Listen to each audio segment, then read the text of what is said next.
बिस्मिल्लाहिर्रहमानिर्रहीम। नाज़रीन, मेरा नाम है मोहम्मद आसिम सिद्दीक। मेरे साथ है senior investigative reporter journalist Sattar Khan साहब। नाज़रीन, आज का जो टॉपिक है वो बहुत ही इंपॉर्टेंट है।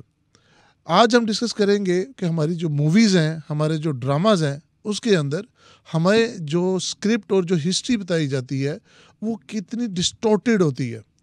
मूवी बनाते हुए या कोई भी ड्रामा रिकॉर्ड करते हुए आपको इस चीज़ का ख्याल रखना पड़ता है कि वो फैक्ट्स और फिक्शंस दोनों को दूर रखें।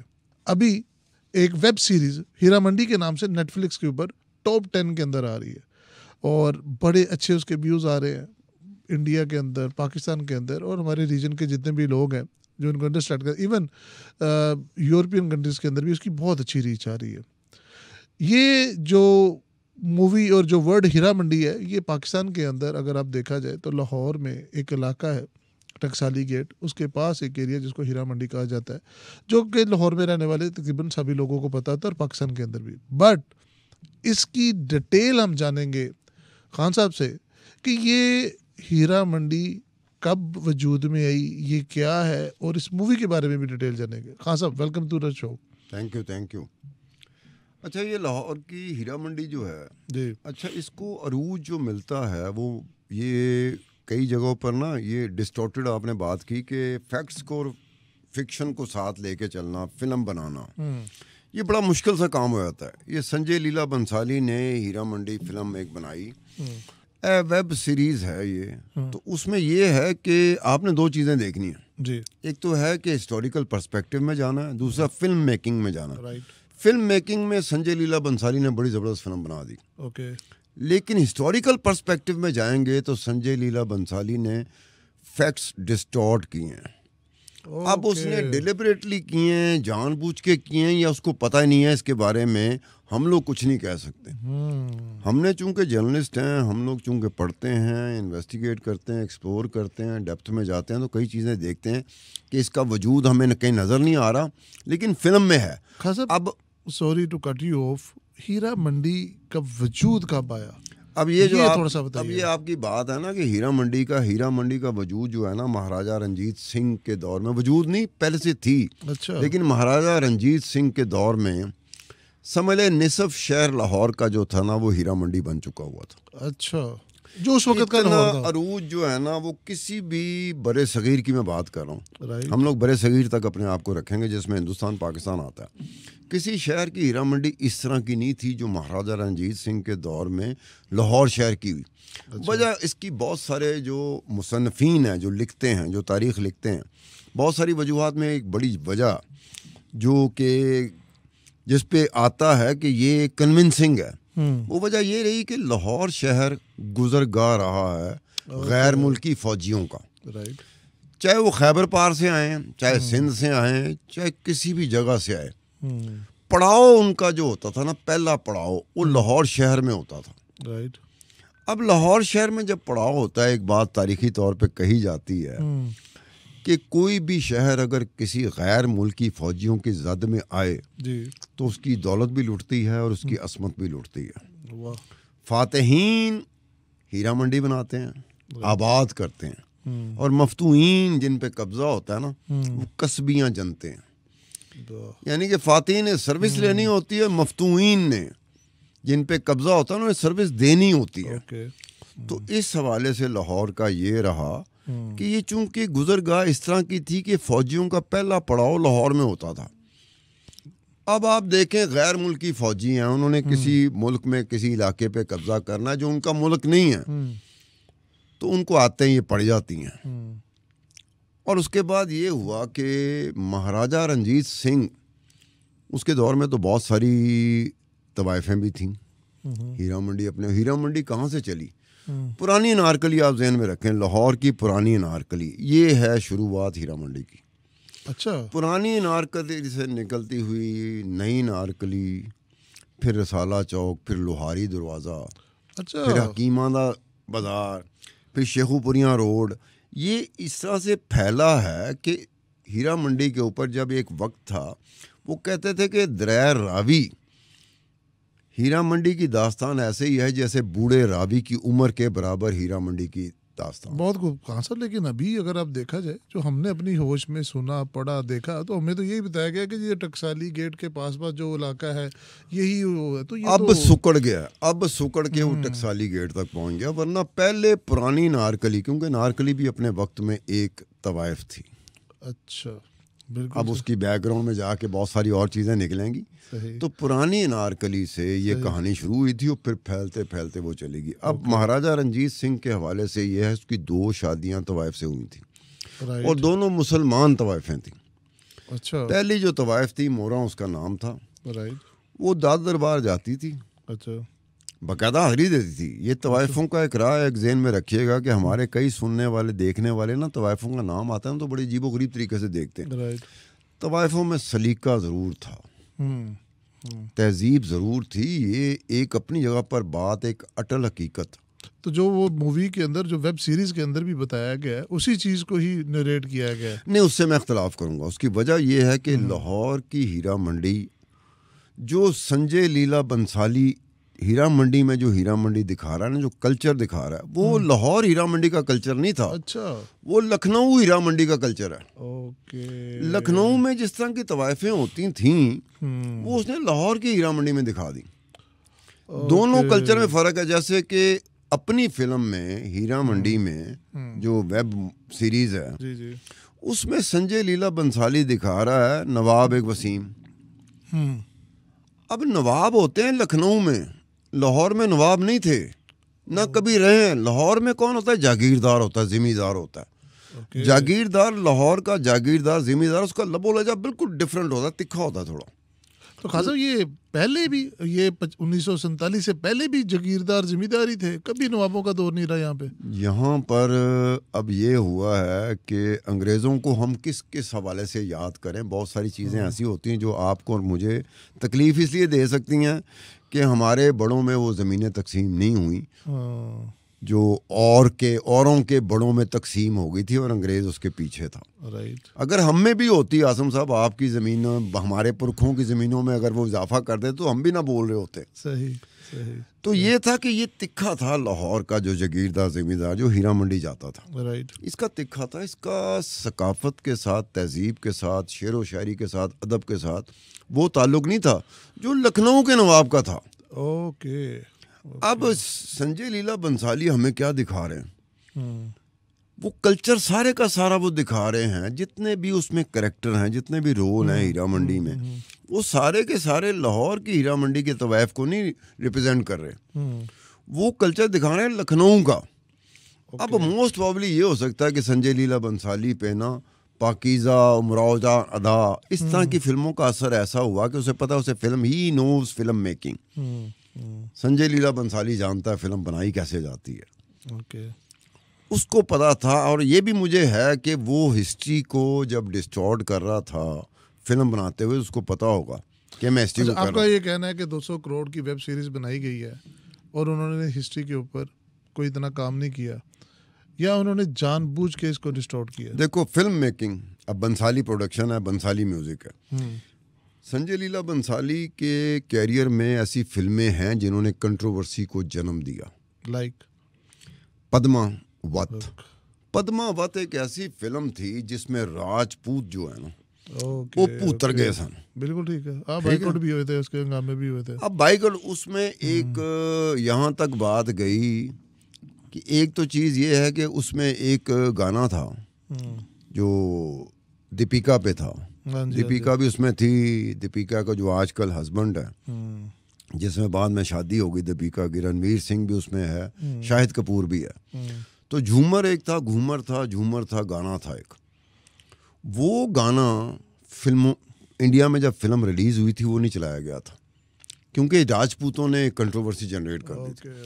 वही गाने पर अमेरिका में नेशनल बास्केटबॉल टूर्नामेंट होते हैं। तो नेशनल बास्केटबॉल टूर्नामेंट में वही गाना, उस गाने के ऊपर डांस किया था। चीयर लीडर्स नहीं होती? जी जी जी जी। ये आपने आईपीएल में भी देखा होगा, स्टेडियम में होता है कि चौका छक्का लगता है तो चीयर लीडर्स कर रही होती। तो चीयर लीडर्स ने वो डांस किया था उस गाने पे। इंडिया में वो गाना नहीं चला था, फिल्म फिल्म निकल गई है, गाना नहीं चला, गाना अमेरिका में चला। और वो ऐसा हुआ, जो नेशनल बास्केटबॉल एसोसिएशन है उसकी ऑफिशियल फेसबुक पे उन्होंने अपलोड कर दिया। वो वायरल हो गया था, मिलियन में वायरल हो गया था। राइट। अब उसके पीछे चूंकि कंट्रोवर्सी थी, ये बंसाली साहब जो हैं, ये संजय लीला बंसाली, ये अफोर्ड नहीं कर सकता था कि मैं राजपूतों को किस तरह से करूं, तो उसने कहा गाना निकाल दो बीच में से। उसने गाना निकाला, गाना चला अमेरिका में, वहाँ वो वायरल हो गया गाना। तो खान साहब, ये ultimately back to this movie, ये वेब सीरीज के ऊपर आप आते हैं, बहुत ज़बरदस्त इसकी फॉलोइंग आ रही है अभी तक।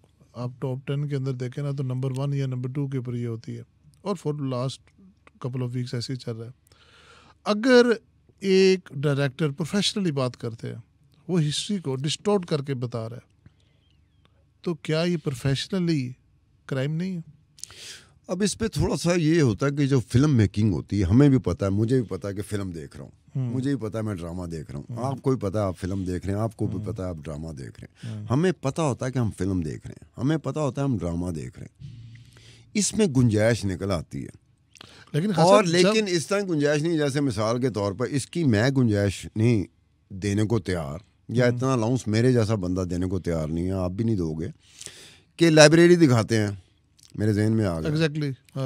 अब लाइब्रेरी क्या दिखाते हैं, हीरा मंडी में एक लाइब्रेरी दिखाई हुई है। लाइब्रेरी मरकज़ होता है, इन ए वे मरकज़ है किस चीज़ का, आज़ादी के लिए, अंग्रेज़ों की ग़ुलामी से आज़ादी के लिए एक बाकायदा तहरीक चल रही है, और वो प्रिंसिपल कॉन्ड्यूट है लाइब्रेरी। लेकिन लाइब्रेरी में जो किताबें रखी गई हैं, कमाल है, ये गलती हो जाती है। संजय लीला बंसाली ने उस लाइब्रेरी में जो किताबें रखी हैं, वो तो छपी ही 2000 के बाद है, और ये फिल्म तो है 1920 और 1940 के दरमियान की हीरा मंडी दिखाई है। उसमें एक पीरे कामल है किताब, जो उमैरा अहमद उसकी मुसन्निफ है, और एक जॉन एलिया की किताब है फरनूद। अब ये दोनों किताबें तो 2000 में आगे छपती हैं, यानी कि 40-50 साल बाद छपती हैं। तो 1920 और 40 में ये किताब उस लाइब्रेरी में कैसे दिखा सकते हैं आप? देखे ना। अब ये था, हमारे एक प्रोफेसर दोस्त है उर्दू अदब के, बाकर शाह साहब, उसको भी मैंने कहा था, मैं कहा शाह जी ये दसो कि इस तरह, वो कहते हैं कि ये लाइब्रेरी दिखाई गई, डायरेक्टर ने कहा कि इस फिल्म में लाइब्रेरी होनी चाहिए, लाइब्रेरी में एक तवाइफ आती है, लाइब्रेरी का इंचार्ज होता है, वो उसके ज़रिए वो सारा कुछ काम हो रहा होता है, सारे तहरीक के जो लोग होते हैं उसके पीछे होते हैं, और लाइब्रेरी कोई ख़ास किस्म का उन्होंने एक फैसिलिटेट करती है लाइब्रेरी तहरीक के लिए। लेकिन उस लाइब्रेरी में आप किताबें तो वो रखो जो 1920 और 40 के दरमियान छपी थी। अब ये गलती हो जाती है डायरेक्टर साहब से, और इसमें ये संजय लीला, वो थोड़ा होमवर्क जो है उनका कम है। अच्छा खान साहब, आम आवाम के लिए मैं थोड़ी सी बैक टू दिस वर्ड, क्योंकि ना पाकिस्तान के अंदर किसी भी बैठक के अंदर इस लफ्ज़ को बड़े कोई फ़ख्र से या बड़े डिसिप्लिन से या बड़े अच्छे तरीके से नहीं टेक किया जाता।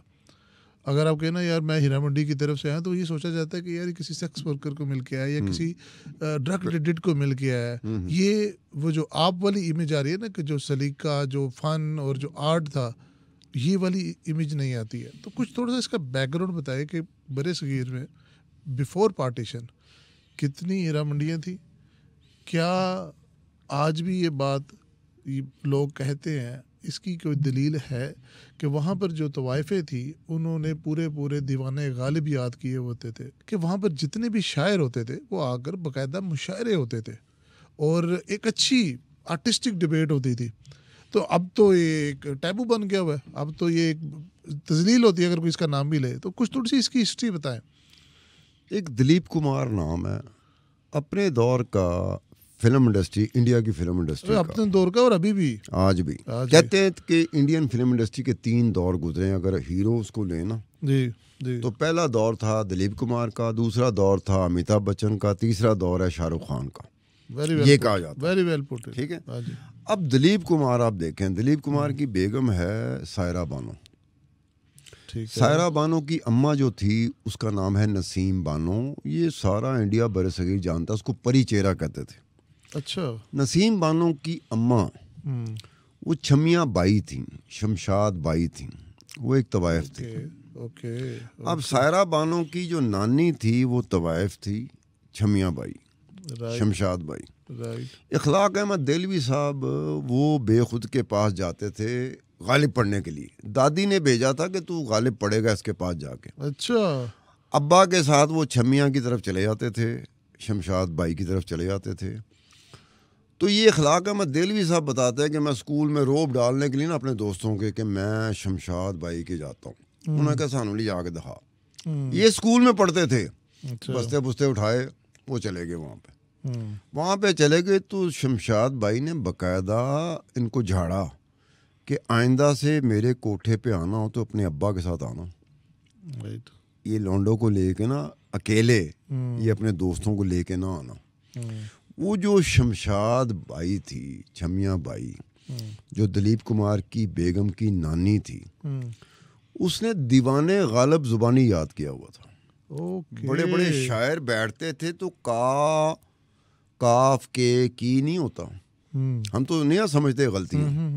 वो कई दफ़ा शायर जो खुद शायर होता था वो गालिब की बात करता ना, गालिब ने एक दफ़ा ये शेर कहा था तो बीच में काफ के की गलती होती थी तो शमशाद भाई कहती थी काफ नहीं इस्तेमाल किया था, के इस्तेमाल किया था। ओके अब इतनी बारीकियों में वो ये जाती सायरा थी। बानो की नानी थी। ये सायरा बानो दिलीप कुमार की जो बेगम थी ना, हाँ, उनकी नानी थी शमशाद भाई, छमिया भाई। ये इखलाक अहमद देल भी जिक्र करते हैं अपनी बुक किताब में, उसका जिक्र करते हैं। अच्छा वेरी नाइस।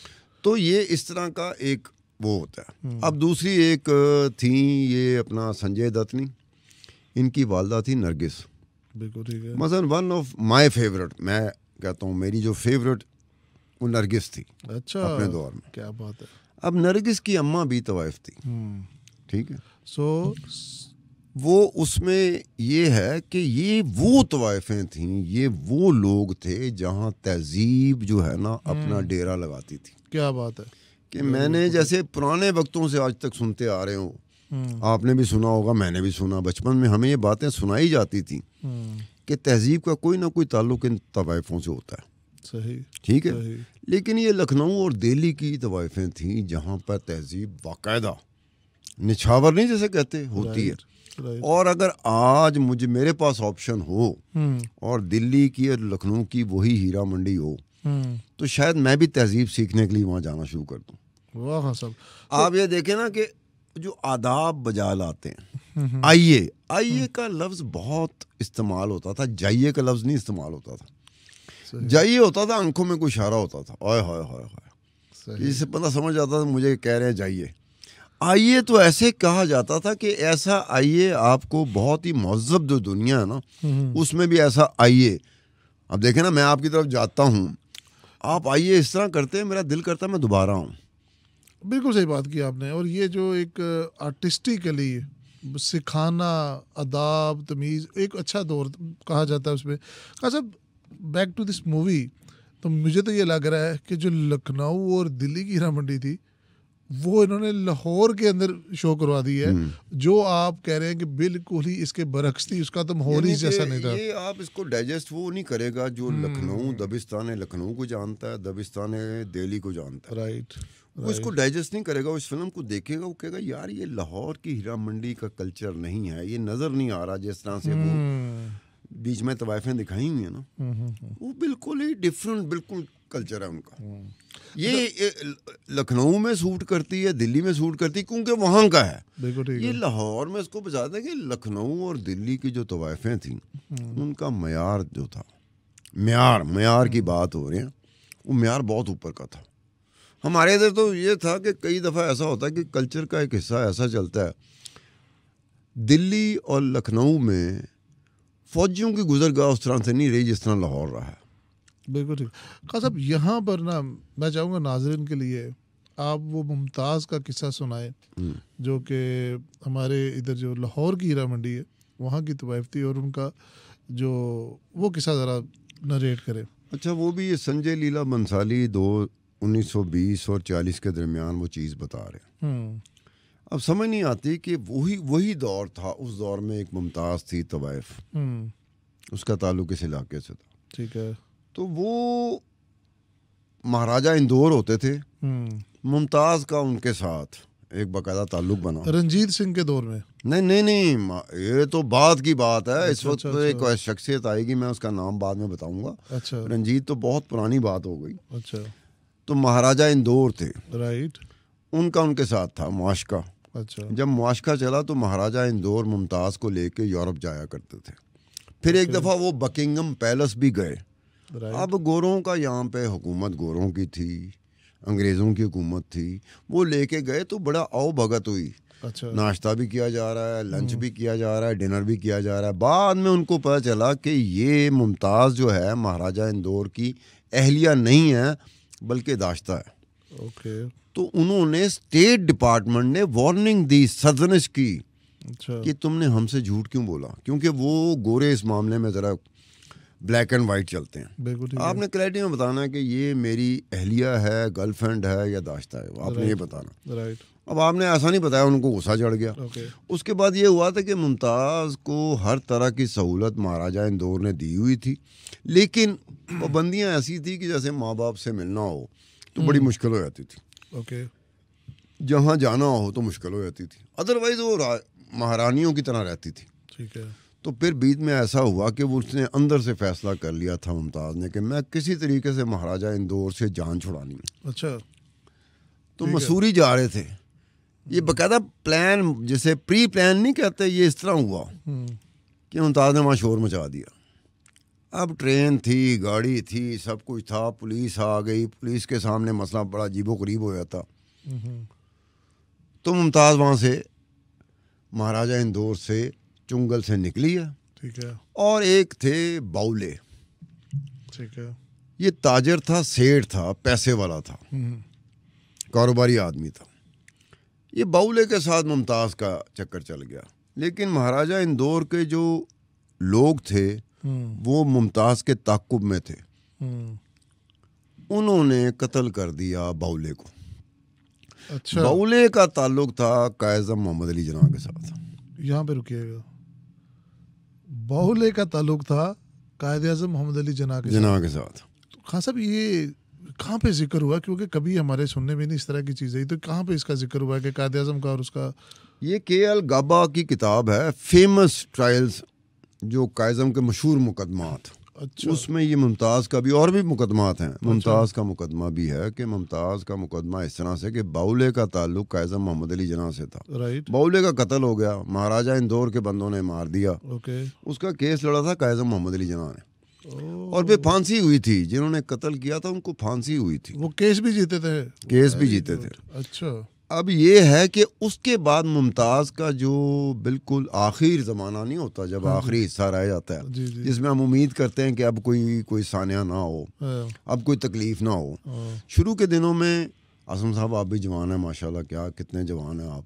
मैं भी कभी जवान होऊंगा। सही, जवानी में हम चीज़ें बर्दाश्त कर जाते हैं, बिल्कुल। बुढ़ापे में हम लोग नहीं करते। नहीं करते, मुमताज़ का जो बुढ़ापा था ना वो अच्छा नहीं गुजरा था। अच्छा, और टकसाली में एक छोटे से घर में उसकी हम्म, आखिरी दिनों में उसने छोटे से घर में टकसाली में गुजारा किया था। ओके, लेकिन इसका कहीं जिक्र संजय लीला बंसाली की कहीं नहीं मिलता।